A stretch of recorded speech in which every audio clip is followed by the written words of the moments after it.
I came here to play football, and nothing that I could control was gonna stop me from getting to where I wanted to go. Nick definitely has gone through a lot here. Whether it's being a backup, to being injured, it's not easy to do that. Playing offensive line is just about as mental as it is physical. If you're not in the right headspace, it's not gonna work out for you. You're working your tail off, you're putting everything into it. You question, why aren't they giving me this shot? Leaving didn't even feel right. Starting somewhere else didn't even feel right. This is home for me. So snap back to the process, snap back to the grind, snap back to what you work for. Saying it out loud as opposed to thinking was a complete different mindset for me. Once I was able to get that thought out and hear how I sounded, it was like, man, what are we doing right now?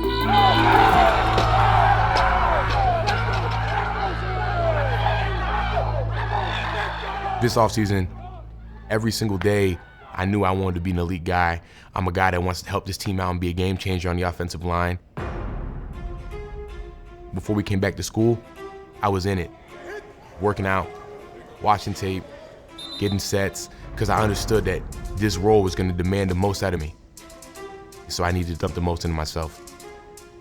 He's fought to get on the field, had a lot of ups and downs and definitely days that didn't go his way, but he never wavered.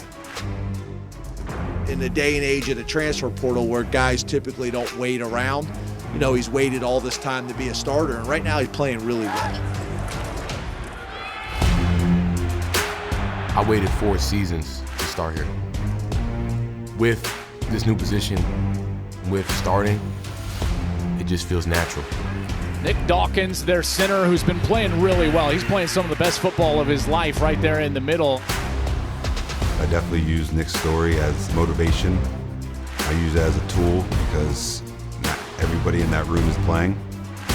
They see that one day I could have that opportunity if I just stick with it and I attack every day and have the mindset and the energy and the effort and the leadership that Nick has.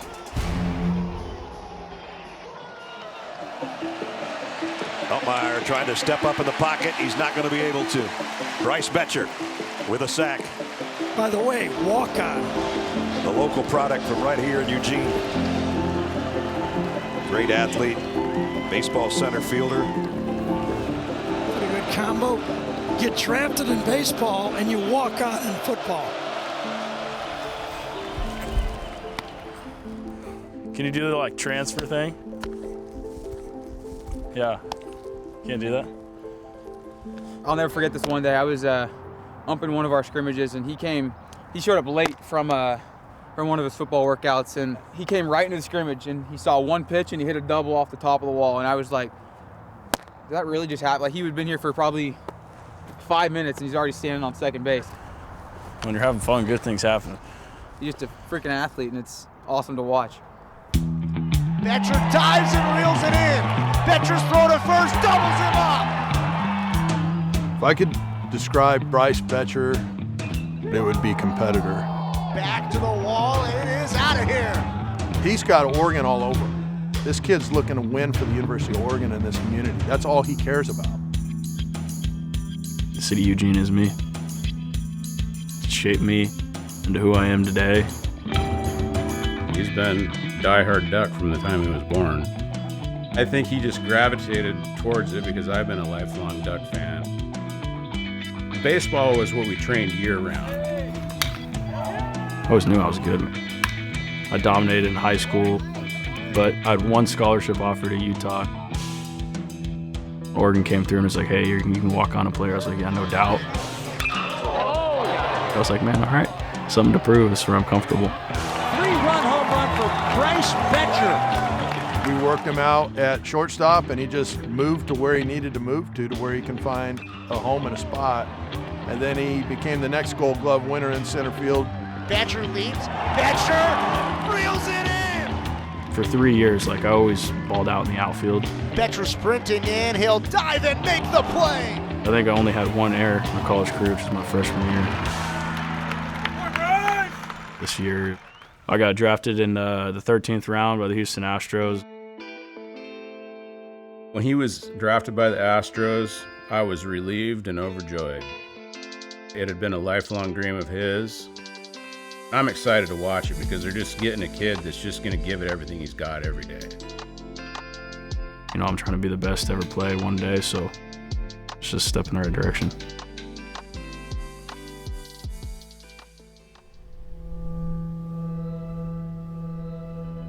There's a lot of kids who went through what I went through, don't get to tell their story. I'm from Los Angeles, California. Growing up, I used to never get sick. I remember in elementary school, I got like an award for perfect attendance. It was just never that kid to miss class or to be sick or say I can't go to practice or a game because I'm not feeling well. I was always down to just do whatever. Then in March of 2019, I went into the weight room to do my 6 a.m. lifts with the football team and in winter conditioning, and couldn't even lift the warm-up weight for what the exercise we were doing, and I just felt something was off. Within 6 hours, I was sitting in a hospital room in the ER in Children's Hospital Los Angeles, and a doctor told me that I had cancer.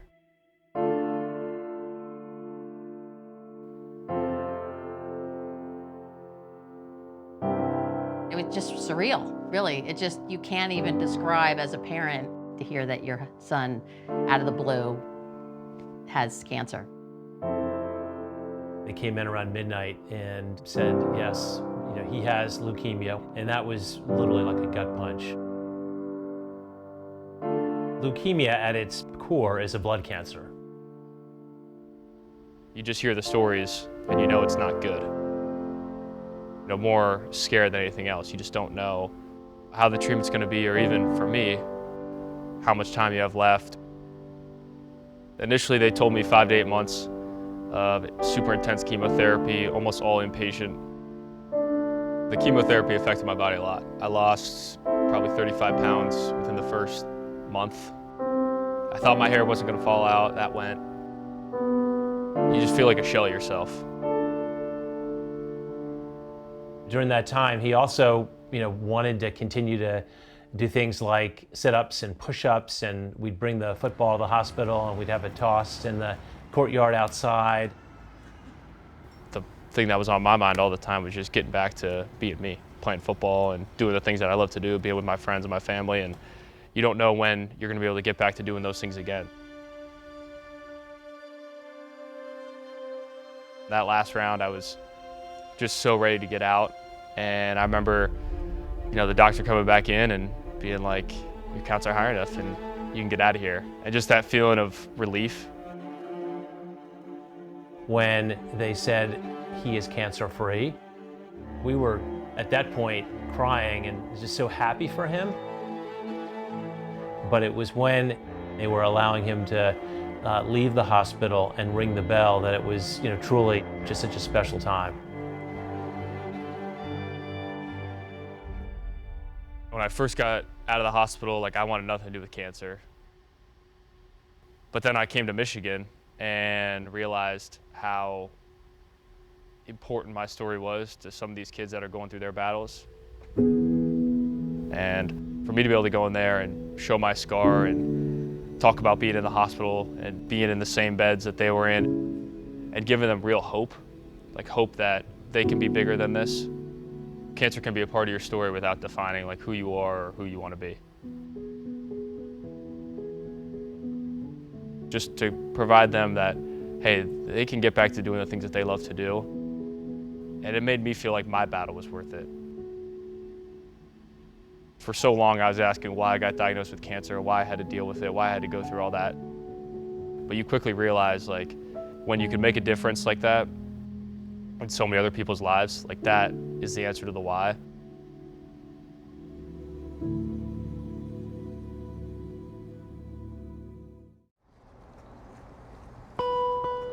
I remember myself, I think in 3rd grade, we were playing in the state championship for Pop Warner. We're running out of that tunnel right there, and I knew this is the dream. And you look around, and it clearly is. It's amazing. It just means a little more to me, you know, when you're from this area and you know what it's like to be playing here or to not be playing here and not be given the opportunity. It means a little bit more when you step on the field. I was a very, you know, physical football player. I was a quarterback who'd be running down the middle and try to truck someone. I wasn't like sliding or nothing. I always had the dream and aspiration to play football here. He was a fairly highly rated quarterback, went to the Elite 11 competition. He was actually there with C.J. Stroud and Bryce Young. When Oregon offered him, he was like, dream school, we're gonna go with baseball, but he still had that football itch. After he's at Oregon for a couple of years, they had a coaching change. Coach Lanning got the job, and there was a tweet that was sent out about walk-on tryouts. I told Bryce, I said, hey, I'll call Coach Lanning, see if he'd be interested in you coming out and seeing what you got out there. When he went over there, he felt like he might have a little bit of a shot. That's all he needed. I guess the coaches saw that I worked hard and invited me to fall camp, and that's where the body bags started coming in, man. That's Bryce Boettcher, the baseball star, shooting through and allows it two. He's got a little bit of crazy in him, which I can relate to. He's the kind of guy you can just look at and he starts to smirk a little bit because he's ready to go do damage to people. Bryce Boettcher right here, attacking the football. It's good defense. I think there's certain guys in your locker room that you know when they put that jersey on, it means just a little bit more to them. That is intercepted. Boettcher turns into a center fielder again. There is no such thing as half full for Bryce. Like, it's all in, everything that he does. And I think that's the way he lives his life. You don't win the Gold Glove on accident. You don't do some of the things that he's done on the baseball diamond and some of the things he's done on the football field if you're not talented. Playing center field, it's a lot like football. You know, you see the ball hit, you run full speed, you know, the fence is kind of like a defender. You try to just run through the wall and catch the ball. Boettcher, the center fielder, breaks it up. It's really who wants to get there faster. That's what I pride myself in, being able to flip that switch on the defensive side of the ball. Every ball's mine. This year is a dream come true, just to be able to show kids of Eugene, you know, who usually don't get recruited or looked at all, that it is possible. It means a lot to put on for my city.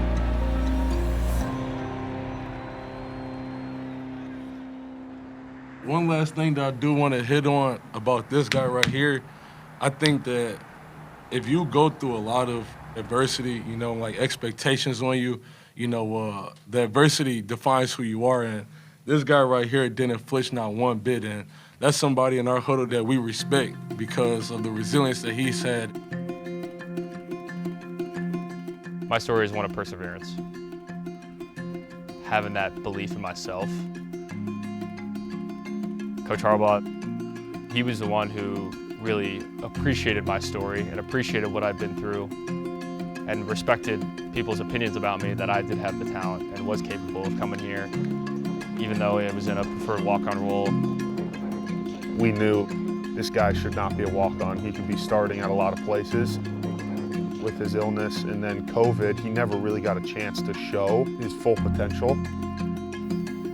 He had an impeccable journey to be really the fifth string, sixth string quarterback at times in 21, 22, and then tuggling with being the backup in 23. He'd always do everything the right way, always be at the meetings early. It just speaks a lot to his character of never give up. I had no doubt that I could play at this level, and I really felt that way, and I believed it. I was always prepared and prepared myself like the starter. You believe it first, and then you make it your reality. So many questions are somewhat answered, but the one that hadn't been answered all offseason, who's playing quarterback for this team? The guy we're going to see first is Davis Warren. It's a great story. He's more than natural. I remember Coach Moore calling me in and sit me down and telling me that he believes in me and trusts in me and that I don't have to be anyone other than who I've been. Warren over the middle. It's Loveland in stride. Loveland stays up. Touchdown, Michigan. Obviously, first couple of games didn't go exactly how I wanted to. It's intercepted again, his third pick of the game. If you want to win at a high level, you absolutely cannot do that. When I got benched, at the time it was very difficult. It's the last thing you want, and I had to learn from it. And being able to take that step back and have Alex go in there and win some games for us when I wasn't performing at the level I had to was huge. Mullings, he's in! Touchdown, Michigan! Similar with what he dealt with cancer was he took it as a learning experience, and he was sitting on the sidelines and would still, again, same thing, would prepare like he was the starter. And even though he wasn't starting, he learned so much from watching those other guys play that put him in a position to succeed when his number was called again. The big key here is who's playing quarterback, and they're going with the guy that won the battle out of fall camp, and Davis Warren. Grateful to Coach Moore and Coach Campbell to give me another opportunity. Warren, wide open, touchdown Leveler. The Paul Bunyan Trophy will stay in Ann Arbor. Walking off that field with that trophy, knowing that we won the game, it just meant a whole lot to me. Especially when those dark clouds, those dark thoughts, those bad days, those are a part of life, and those are a part of this season for me. Just knowing that through those doubts that I'm still capable and mentally tough enough to push through them is just a really special feeling, and definitely one I'll never forget.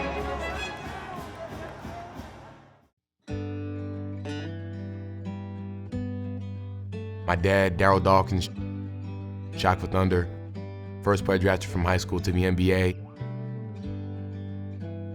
He was a pioneer of his time, and but I just remember him as dad. I was 13 years old when my dad passed away. He passed away at the age of 58. I wear 53 because that's what my dad wore. To this day, I still watch my dad's highlights before every game. I went on YouTube and looked up, just some highlights from him, some interviews, and for some reason it was just a random career tribute to my dad, and behind it had the reading "If" by Rudyard Kipling. And it's a father's advice to his son. There's a huge part, it's like if you can walk with kings nor lose the common touch. And I think that kind of goes right into why I started my foundation, the Dawkins Family Foundation. We got it started, and that was 2022. My family and my dads, my uncles, and my grandparents, they've always been active in the community. They've always been trying to give back and always wanted to give back in doing so. And now we're able to do it collectively as a family. Nick does a lot of things for his family foundation. Getting the chance to go out there with him and watch how the whole community comes together for Nick and to help him and his foundation. If you could have an impact on the field, great. But if you could have an impact off the field and really impact lives and just help people that are in bad situations and use your platform, it's a great thing. A lot of people didn't have access to the proper resources for school. And to me, that's something that I easily could have impacted. We got a bunch of backpacks together. We had people donate backpacks. We went out and bought a ton. Had a lot of my guys come out, and a lot of kids came out. We were able to give out 256 backpacks and donate them back to the school. For me, it's just like, that was easy. All people that came around and donated, my teammates, they're like, wow, this is awesome. We gotta do more of this stuff. We gotta do more of this stuff. He cares about people. It's never about the notoriety for him. He's, a lot of stuff is his time, his effort, his money. It's really just to help the people around him. I think a lot of people want to do more of that stuff, they just don't know how to get their foot in the door. So for me, it's like, a lot of my guys getting their foot in the door, want to do more community work, coming out, they themselves are volunteering at other places. And kind of just giving them that hope and that inspiration that I got from my family, that I got from my dad. I think of my last name as the greatest gift that you can ever get. Now my job is to add more value to it.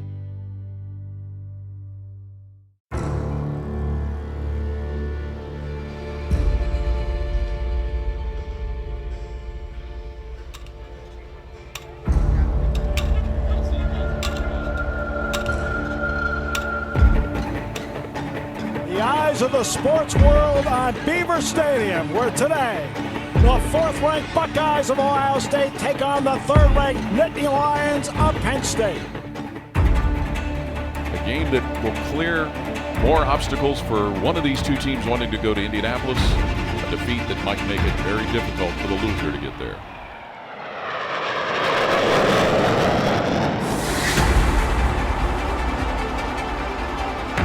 This is one of those games that everybody has been waiting for. It's November.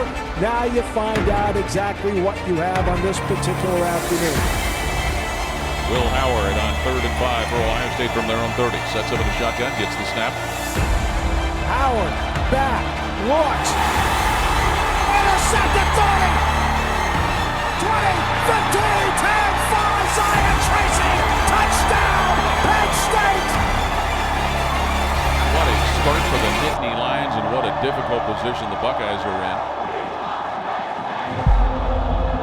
The Ohio State offense will get their second try at things, but in a 10-point hole. And Howard rolling to his left, looking to throw. Howard pants, fires deep down the right side. Ibuka got into the goal line for a touchdown. Emeka Ibuka. Ohio State is found a little bit here on this drive. Now they got to finish a drive for a touchdown. Fakes a pitch to Henderson, looks at, he crosses left side where it's caught, and the receiver goes chugging down the field, into the end zone for a touchdown. Will Howard now 19 touchdowns on the season. Let's see if the offense can step up again. Howard takes off running himself behind a Henderson block to the 10, to the 5. He leaps into the end zone, and the ball squirted loose, but it's a touchdown nonetheless. Now it looks like the officials maybe have changed the call. There was a touchdown signal given. After further review, the runner fumbled the ball prior to crossing the goal line. It'll be 1st and 10 for Penn State. You talk about a huge momentum swing here. Look, now you got the ball back. You have a chance to take the lead.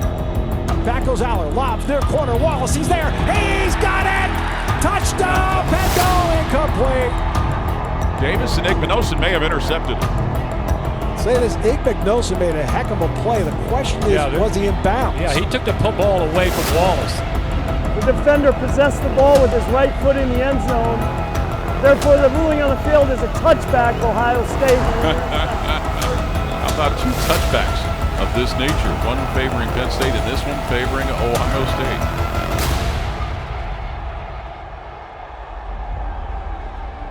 Penn State has to find a way to win a big play here in the 4th quarter. Warren is the quarterback with Aller split to the near side. He'll keep it himself. He follows Dickens to his left, swings to the outside of the 30, 25, Warren to the 20, gets a block to the 15, the 10, the 5, leads to the pylon, and he's down inside the 5-yard line. And right now you're committed all the way through. This is 4th down territory. 4th and goal at the 1. Down 7, looking to knock it home. Aller motion by Ioane toward us. Back goes Aller. Waits, throws in the end zone. Incomplete. Fans want a flag, won't get it. And Ohio State gets a goal line stand. Ohio State with the running game late in the game to try to finish it out. Penn State's out of timeouts. Judkins to the left of Howard. Howard takes it. It's going to be a keeper by Howard. He's got the 1st down and more, and a hook slides because he knows the clock is going to be Ohio State's best friend. Big victory here.